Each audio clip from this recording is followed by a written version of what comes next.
ونشهد أن سيدنا وسندنا ونبينا وشفيعنا وهادينا ومرشدنا ومأوانا وملجانا ومولانا محمدا عبده ورسوله صلى الله تعالى على آله وأصحابه وأزواجه وذرياته وبارك وسلم تسليما كثيرا أما بعد فأعوذ بالله السميع العليم من الشيطان الرجيم بسم الله الرحمن الرحيم ولا تقولوا لمن يقتل في سبيل الله أموات بل أحياء ولكن لا تشعرون وقال الله تبارك وتعالى في موضع آخر ولا تحسبن الذين قتلوا في سبيل الله أمواتا بل أحياء عند ربهم يرزقون فرحين بما آتاهم الله من فضله ويستبشرون بالذين لم يلحقوا بهم من خلفهم ألا خوف عليهم ولا هم يحزنون صدق الله مولانا العلي العظيم وبلغنا رسوله النبي الكريم ونحن على ذلك لمن الشاهدين والشاكرين والحمد لله رب العالمين اللهم صل على سيدنا محمد وعلى آل سيدنا محمد وبارك وسلم اللهم صل على سيدنا محمد وعلى آل سيدنا محمد وبارك وسلم اللهم صل على سيدنا محمد وعلى آل سيدنا محمد وبارك وسلم گزشتہ کئی جمعوں سے مقام شہادت عرض کر رہا تھا اور حضرات صحابہ کرام رضوان اللہ تعالی علیہم اجمعین کے فضائل اور مناقب اور ان کی شہادت آپ کے سامنے رکھا تھا اور نمایاں طور پر یہ بتلانے کی کوشش کیا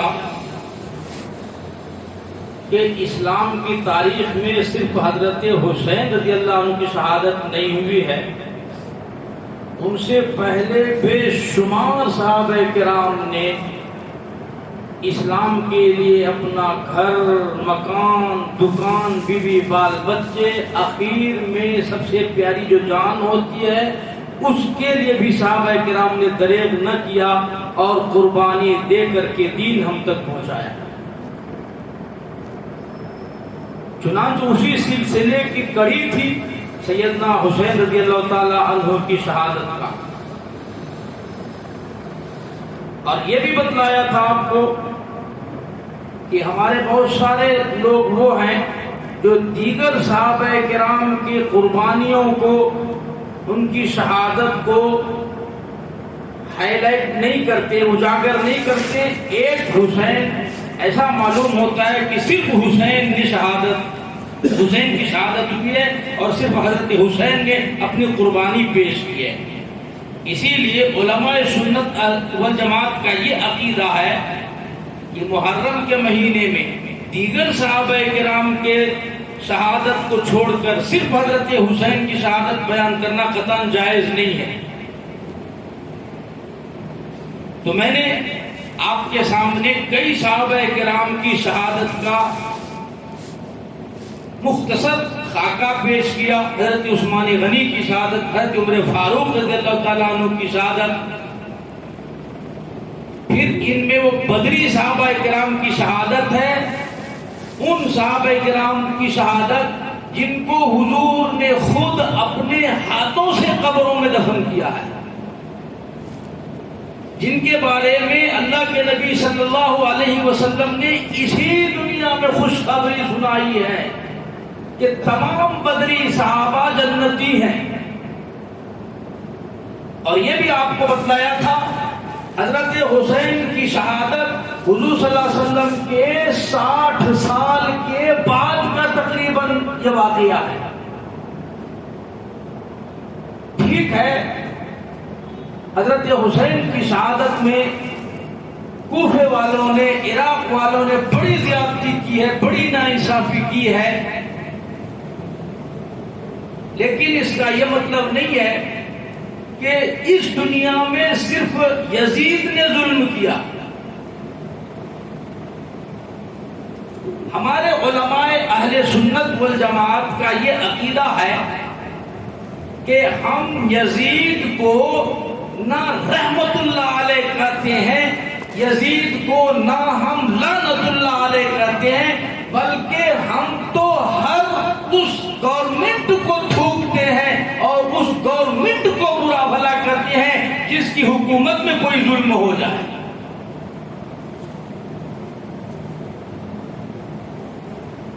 جب تک دنیا قائم ہے ظلم کرنے والے یزیدیت بھی قائم ہے، اور جب تک دنیا قائم ہے حسینیت بھی قائم ہے، ظلم سہنے والے اور حق کے لیے لڑنے والے کی مستقل ایک جماعت قائم رہے گی۔ ہمارا یہ عقیدہ ہے ہر ظلم کرنے والا یزیدی فوج کا ہے اور ہر مظلوم حسین کی فوج کا ہے۔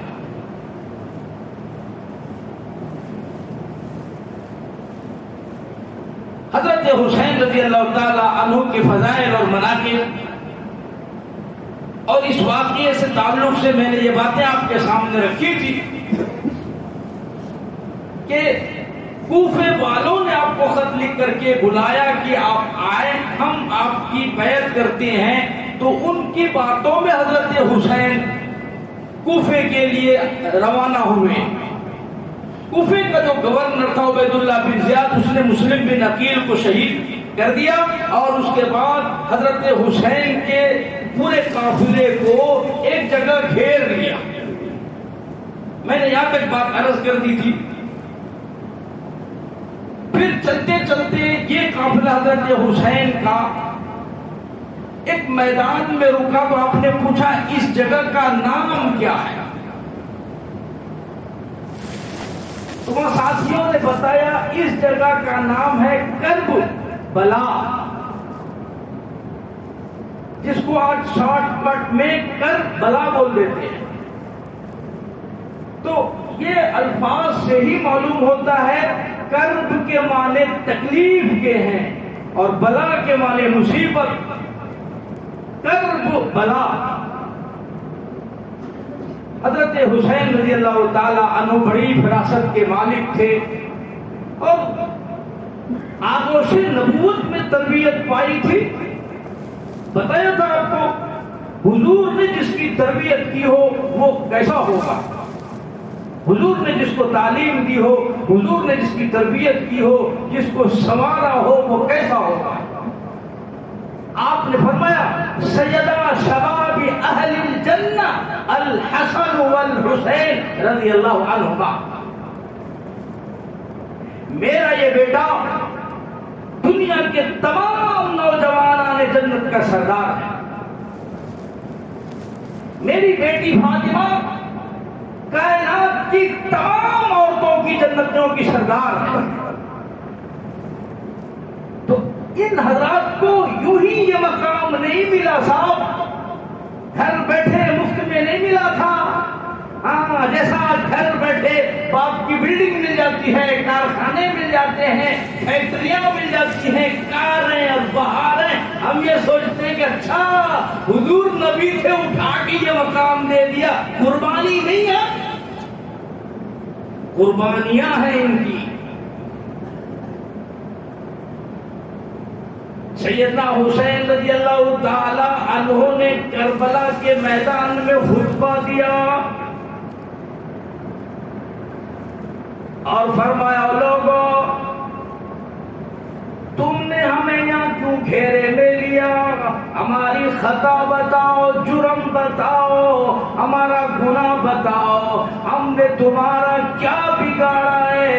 تم نے خط لکھ لکھ کر کے ہمیں بلایا، تمہارے بلانے کی وجہ سے ہم یہاں آئے ہیں، ہمارے اوپر ظلم نہ کرو۔ وہ کہنے لگے ہمارا خط لکھنے والوں سے کوئی واسطہ نہیں۔ سیدنا حسین رضی اللہ تعالیٰ عنہ نے خطبہ دیا۔ مولانا ابوالکلام آزاد مرحوم رحمت اللہ علیہ نے فرمایا سیدنا حسین نے 3 خطبے دیے۔ سیدنا حسین رضی اللہ تعالیٰ عنہ نے ان کو سمجھایا اور فرمایا او لوگو تم میرا حسب نسب پہچانو، کس کے اوپر ظلم کرنے پر آمادہ ہو، میرا گناہ بتاؤ، میری خطا بتاؤ۔ خدا کی قسم روئے زمین پر، آسمان کے نیچے، ساری کائنات میں میرے سوا کالی کملی والے صلی اللہ علیہ وسلم کا نواسا کوئی نہیں ہے۔ حسین نے کہا میرا حسب نسب پہچانو، میں ساری کائنات کے نوجوانان جنت کا سردار ہوں، میری ماں کل کائنات کی عورتوں کی جنت کی سردار ہے، میرا نانا کل کائنات کا سردار ہے، میرا خون تمہارے لیے حلال نہیں۔ اور لوگوں میرے خون میں ہاتھ نہ ڈباؤ، میں نے ساری عمر میں، ساری زندگی میں کبھی بھی میری نماز قضا نہیں ہوئی، میں نے ساری زندگی میں زنا کبھی نہیں کیا، چوری میں نے کبھی نہیں کی۔ حسین کہتے ہیں ساری عمر میں کبھی میری زبان سے جھوٹ نہیں نکلا، خدا کے لیے کل قیامت میں میرے نانا کے حوض کوثر پر پانی پینے آؤ گے، شرم کرو، حیا کرو۔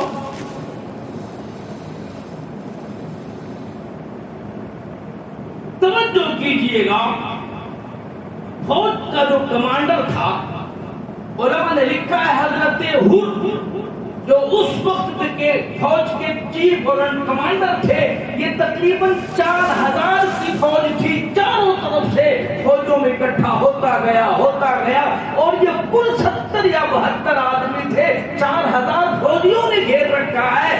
اس کے کمانڈر حضرت ہود تھے۔ سیدنا حسین رضی اللہ تعالیٰ عنہ نے بار بار ان کو خطبہ دیا، لیکن ان لوگوں نے حسین کے خطبے پر توجہ نہ دی۔ واہ مسلمانوں، علماء نے لکھا کہ اتنا درد انگیز خطبہ تھا حضرت حسین کا کہ اگر حسین وہ خطبہ زمین کو دیتا زمین پھٹ جاتی، آسمان کو دیتا آسمان اپنے ستارے توڑ کر جو ہے حسین کے گود میں ڈال دیتا، پہاڑ کو اگر یہ خطبہ دیتے پہاڑ ریزہ ریزہ ہو جاتا، لیکن یہ ظالم انسان پتھروں سے بھی زیادہ سخت دل نکلے، حسین کے خطبے پر توجہ نہ کیوں نہ کیا۔ رات ہو گئی، سیدنا حسین رضی اللہ تعالیٰ عنہ کی ساری رات عبادت میں گزرتی ہے، تلاوت میں گزرتی ہے۔ عورتوں کی نماز حسین قضا کے ہونے نہیں دیتا، خود نمازیں قضا نہیں کرتا، پرواہ نہیں ہے۔ صبح ہوئی، حضرت حسین نے 3 شرطیں لکھ کے بھیجی، آئی یہ 3 شرطیں ہیں، ان میں سے کسی ایک پر راضی ہو جاؤ۔ 3 شرطیں آئی۔ نمبر 1، میں جہاں سے آیا ہوں واپس چلا جاتا ہوں، مجھے جانے دو۔ مدینہ واپس ہو جاتا ہوں میں، کوئی مسئلہ نہیں۔ یہ جو لوگ کہتے ہیں نا کہ حسین حکومت کے لیے گئے تھے، حسین اقتدار کے بھوکے تھے، شرم کرو، کس کے لیے یہ الفاظ استعمال کرتے ہو؟ تاریخ کا مطالعہ کرو۔ یہ تو نوجوان جنت کے سردار ہیں، خدا کی قسم حکومت تو ان کے قدموں کے نیچے ہوا کرتی ہے۔ میں نے پہلے بھی واقعہ سنایا کہ جب کسرا فتح ہوا اور کسرا کی ساری دولت مسجد نبوی میں ڈھیر لگ گئی تھی، سپر پاور تھا، بلکہ کسرا کے تاج وہاں رکھے ہوئے تھے، حضرت علی رضی اللہ تعالیٰ عنہ نے دیکھا تو آپ نے ان دولتوں کو مخاطب کر کے، جس میں سونے تھے، چاندی تھے، ہیرے تھے، جواہرات تھے، کسرا کا تاج تھا، سب کچھ تھا، حضرت علی نے مخاطب کر کے فرمایا وَيَا بَيْضَاءَ وَيَا صَفْرَاءَ غُرِّي غَيْرِي، اے سونا، اے چاندی، تو کسی اور کو جا کے دھوکہ دے، ہم تیرے دھوکے میں آنے والے نہیں۔ کسے کہتے حکومت کے لالچ میں حسین مار گئے تھے؟ آپ نے فرمایا میں جہاں سے آیا ہوں واپس چلا جاتا ہوں، ایک یا پھر مجھے کسی سرحد پر بھیج دو، میں ملک کے کسی سرحد پر چلا جاتا ہوں، وہاں مجاہدین کے ساتھ جا کر کے میں جنگ میں شریک ہو جاؤں گا۔ تیسری بات، اگر یہ تمہیں بھی پسند نہیں ہے تو پھر ایک کام کرو، تم براہ راست اپنے بڑے سے میری بات کراؤ۔ اب وہ زمانہ موبائل کا تو نہ تھا نہیں، فیس بک کا زمانہ تو تھا نہیں، WhatsApp, video call, audio call, Yazid سے بات ہو جاتی، حضرت حسین یا کوفہ میں، کربلا میں، الیزید عراق میں۔ تمہارا جو بڑا ہے یزید ہے، اس سے میری گفتگو کراؤ، میں اس سے بات کروں گا، اس سے میں ملوں گا۔ تو حضرت حر جو وہاں سے گھیر کر کے، پہلی جگہ سے گھیر کر کے، پھر دوبارہ یا کربلا میں جو گھیر کے تھا، یہ کمانڈر تھے حضرت حر۔ علماء نے لکھا نیک طبیعت کا تھا یہ بندہ، اس کی سمجھ میں یہ بات آ گئی کہ بہت اچھا ہے، ہم آپ کی بات یزید سے کرا دیتے ہیں۔ چنانچہ اس نے عبید اللہ بن زیاد کو خبر دی جو کوفے کا گورنر تھا۔ عبید اللہ بن زیاد نے کہا کہ معاملہ الحمدللہ ٹھیک ٹھاک ہو گیا ہے اور امید ہے کہ لڑنے بھیڑنے کی نوبت نہیں آئے گی، حسین یزید سے بات کرنا چاہتے ہیں، انشاءاللہ معاملہ کسی نتیجے پر پہنچ جائے گا، معاملہ رفع دفع ہو جائے گا۔ عبید اللہ بن زیاد بڑا بدماش، بڑا ظالم تھا، یہ شقی القلب تھا، یہ بدبخت نہیں تھا۔ یہ جیسے اس نے یہ بات سنی تو وہ کہا کہ اگر یزید سے اس کی ملاقات ہو گئی تو معاملہ تو خراب ہو جائے گا، ہمارے ہاتھوں سے حکومت چلی جائے گی، ہمارا کوفہ چلا جائے گا، ہمارا جو ہے عراق چلا جائے گا۔ نہ یزید عبید اللہ بن زیاد نے فوراً حر کو عہدے سے دستبردار کر دیا، معزول کر دیا، اور اس کی جگہ ایک سخت ترین بدبخت سمر دل جوشن کو فوج کا کمانڈر بنا کر کے بھیجا، اور یوں کہا کہ وہیں کھڑے کھڑے یزید کی بیعت لو ورنہ ان سے جنگ کر کے اس کو شہید کرو۔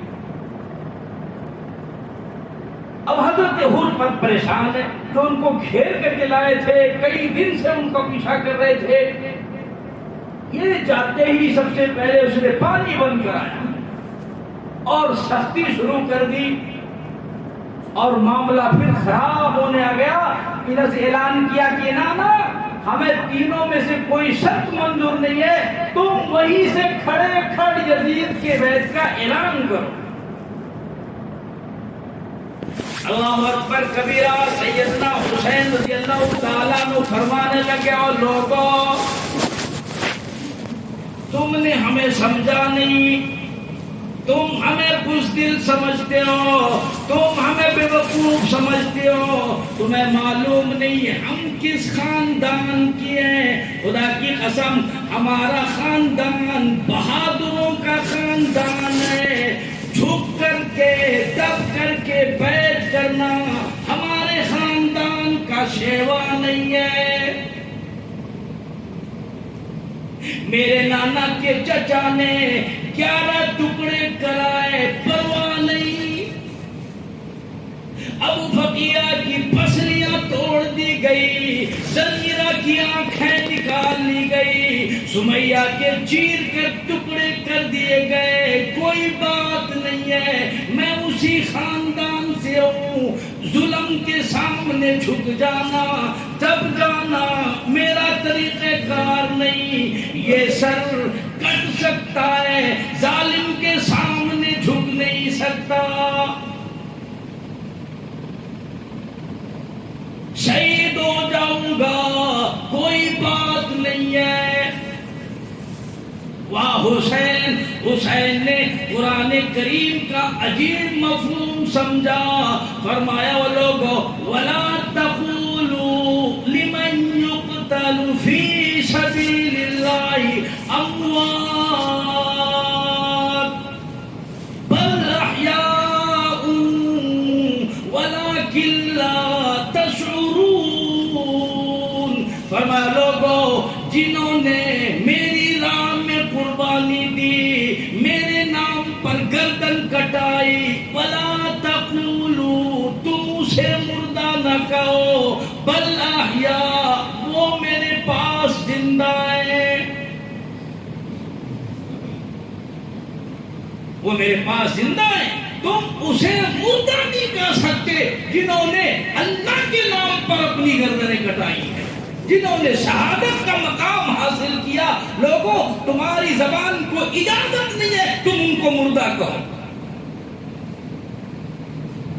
سیدنا حسین رضی اللہ تعالیٰ عنہ نے فرمایا کہ اچھا بھائی مجھے 1 رات کی مہلت اور دے دو, 1 رات کی مہلت. واہ حسین قربان جاؤں تیرے عزائم پہ, ارادے پر, تیری نیکی پر, تقوی پر, طہارت پر, تیری بہادری پر.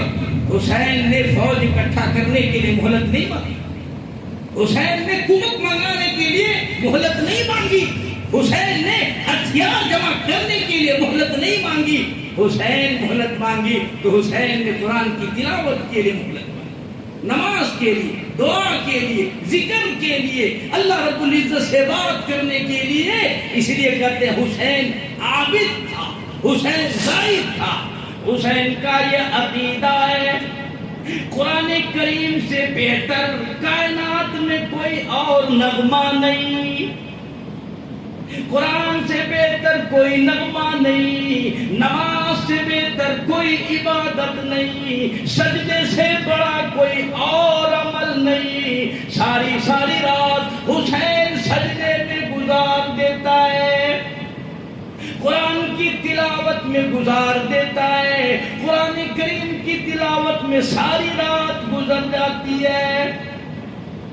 نانا خواب میں تشریف لاتی ہے, اور میرے بیٹے آ جا ہم سب تیرا انتظار کر رہے ہیں. حسین سمجھ گئے آج میرا آخری دن ہے. صبح ہوئی, فوج نے چڑھائی کر دی. علماء نے لکھا کہ سارے کے سارے پیاسے تھے, پریشان تھے. مستورات خواتین مسلسل قرآن کریم کی تلاوت کر رہی ہیں, نماز اور دعا میں مشغول ہے. ظہر کا وقت آ گیا, پانی وضو کے لیے نہیں, پینے کے لیے پانی نہیں, وضو کے لیے پانی نہیں. بغل میں دریا فرات بہہ رہا ہے, حسین کے قافلے کے لیے اس میں سے ایک قطرہ نہیں ہے. حسین نے تیمم کی, کس طرح سے نماز ادا کی, کہتا کہ تیمم خاک سے ہوئے, تیمم خاک سے ہوئے, لہو سے غسل سید ہو, تیمم خاک سے ہوئے, لہو سے غسل سید ہو.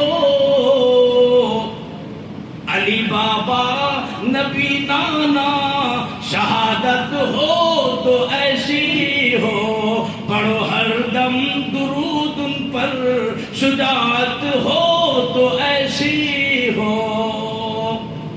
حسین نے اطمینان کے ساتھ نماز ادا کی، ایک ایک مرد مجاہد اٹھتا گیا اور صفوں کو پلٹتا چلا گیا۔ علی اکبر شہید ہو گئے، حضرت عباس شہید ہو گئے، حضرت قاسم شہید ہو گئے۔ ایک ایک نوجوانوں کی لاش حسین اٹھا اٹھا کر کے لاتی ہے، خیمے کے سامنے رکھ دیتی ہے۔ وہ حسین، اپنے نوجوانوں کی لاش کو دیکھ کر تیرا دل نہیں گھبراتا؟ سیدنا حسین رضی اللہ تعالیٰ عنہ آگے کو بڑھے، کسی کی ہمت نہیں تھی مقابلہ کر سکے، صفوں کو چیرتا ہوا دریائے فرات میں پہنچ گئے۔ گھوڑے کو فرمایا تو بھی کئی دن کا پیاسا ہے، پہلے تو پی لے پھر میں پیوں گا۔ گھوڑے کو پانی پلایا، حسین نے چلو بھری اور منہ کے قریب لے کر کیا ہے، دشمن کی طرف سے تیر آیا، لبوں میں سے نکل گیا۔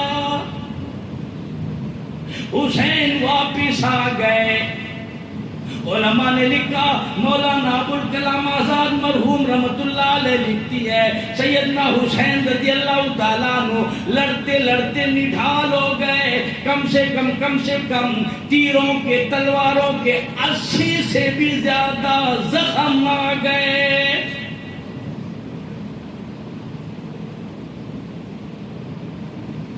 اللہ اکبر کبیرہ۔ کہتے کہ نماز عشق ادا ہوتی ہے تلواروں کے سائے میں۔ آج جن کو گھر بیٹھے اسلام مل گیا، قرآن مل گیا، انہوں نے قیمت نہیں سمجھی کہ ہمارے بڑوں نے، ہمارے جو ہم سے اکابرین تھے، صحابہ کرام تھے، کس قدر قربانیوں سے یہ دین ہم تک پہنچا ہے۔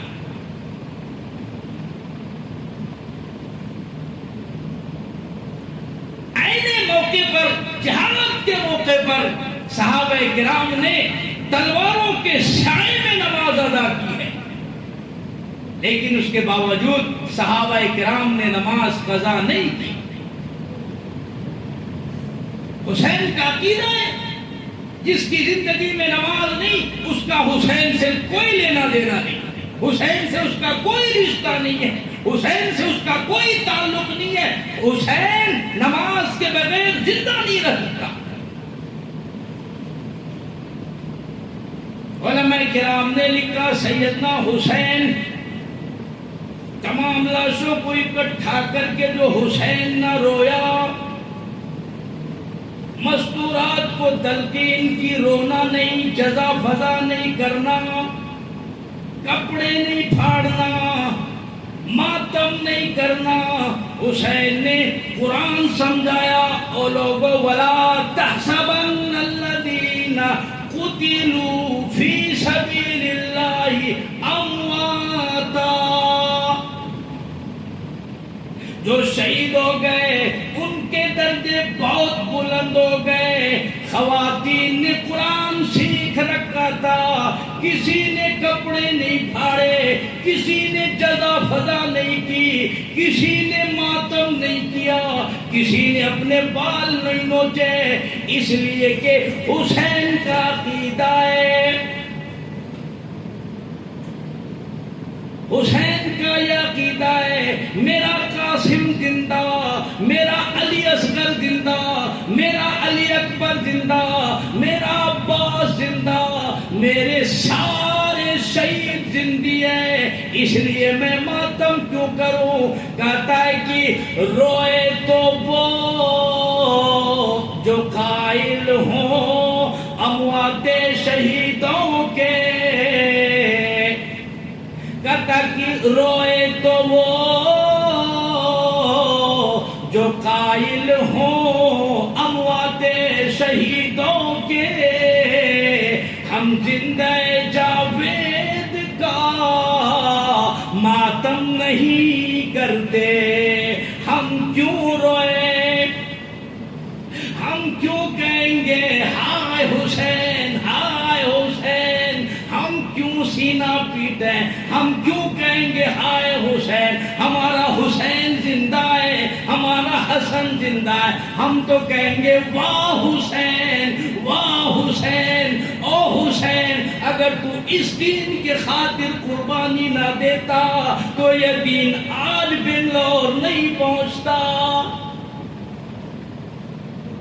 جن کے مر گئے ہوں وہ خوب رو، خوب کپڑے پھاڑو، ماتم کرو، سر پھاڑو، چاقو چلاؤ، گردنوں پہ، پیٹھ پر وہ ماتم کرتے پھرو، اس لیے کہ اس کا حسین زندہ نہیں ہو تو مر گیا، اس کا مرنے کا عقیدہ ہے۔ میں کیوں کہوں گا؟ قرآن کہتا ہے وَلَا تَقُولُوا، تم نہیں کہہ سکتے کہ وہ مر گئے۔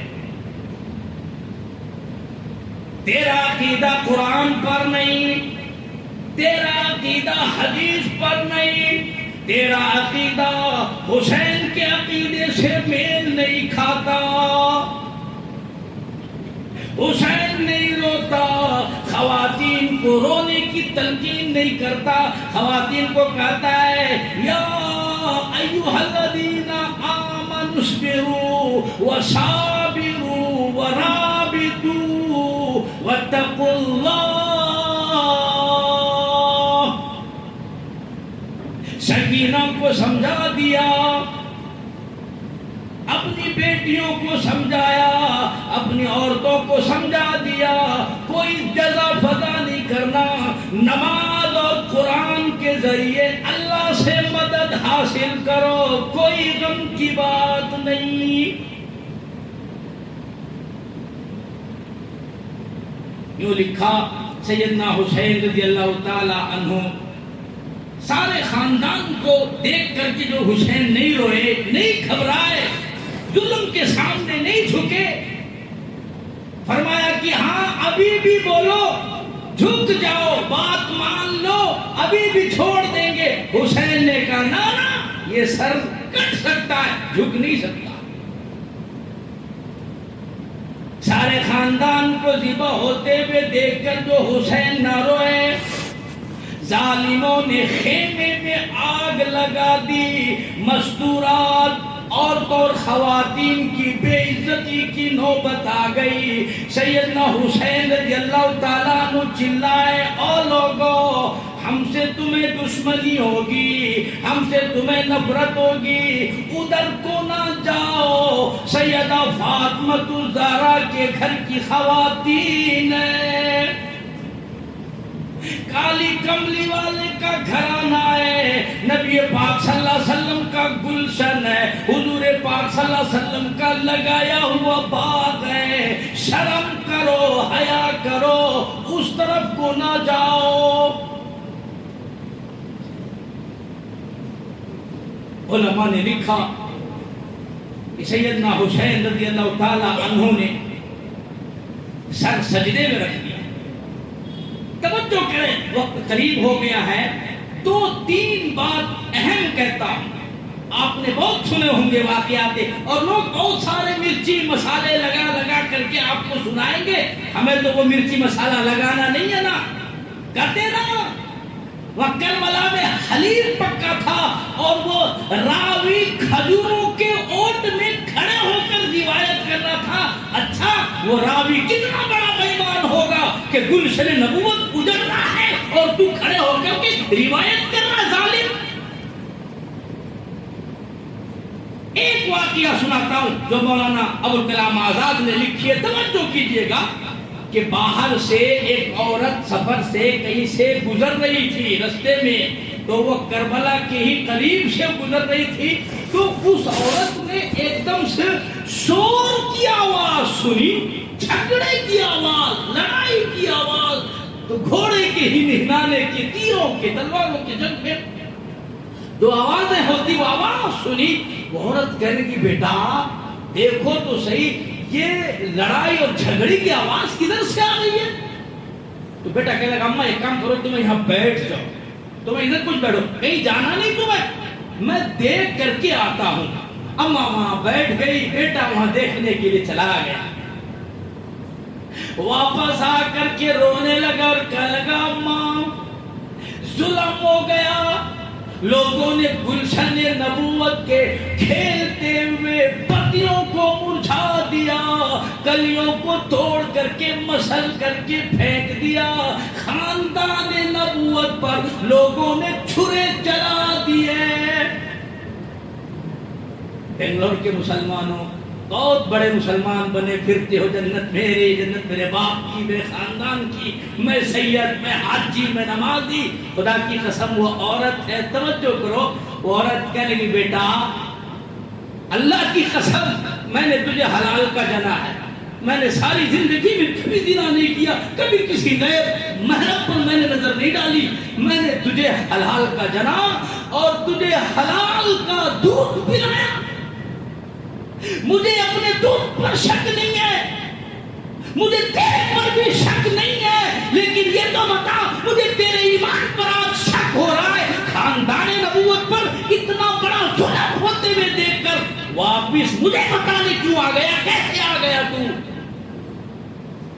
نوجوان کہنے لگا کہ اماں میرا بھی وہیں جانے کا ارادہ ہے، میں واپس آنے کی نیت سے نہیں آیا، صرف اس لیے آیا ہوں اماں کو بتا دوں، کہیں اماں انتظار میں کئی دن تک بیٹھی نہ رہ جائے، صرف اطلاع دینے آئی ہوں، باقی وہیں مجھے بھی جانے کا ارادہ ہے۔ خدا کی قسم وہ ماں تھی، جھولی پھیلا دی، پروردگار آپ نے خاندان نبوت کو شہادت سے نوازا، آپ نے امامت سے نوازا، نبوت سے نوازا، بہادری سے نوازا، آپ نے خاندان نبوت کو قبول کیا۔ اللہ مجھ گنہگار کی لخت جگر کو قبول کر، میرے بھی لخت جگر کو، ہم گنہگار ضرور ہیں، خطا کار ہیں، لیکن تیرے نبی کے نام لیوا ہے، حسین کا نام لیوا ہے، حسن کے نام لیوا ہے، مجھ گنہگار کے بچے کو بھی اللہ آپ قبول کر لو۔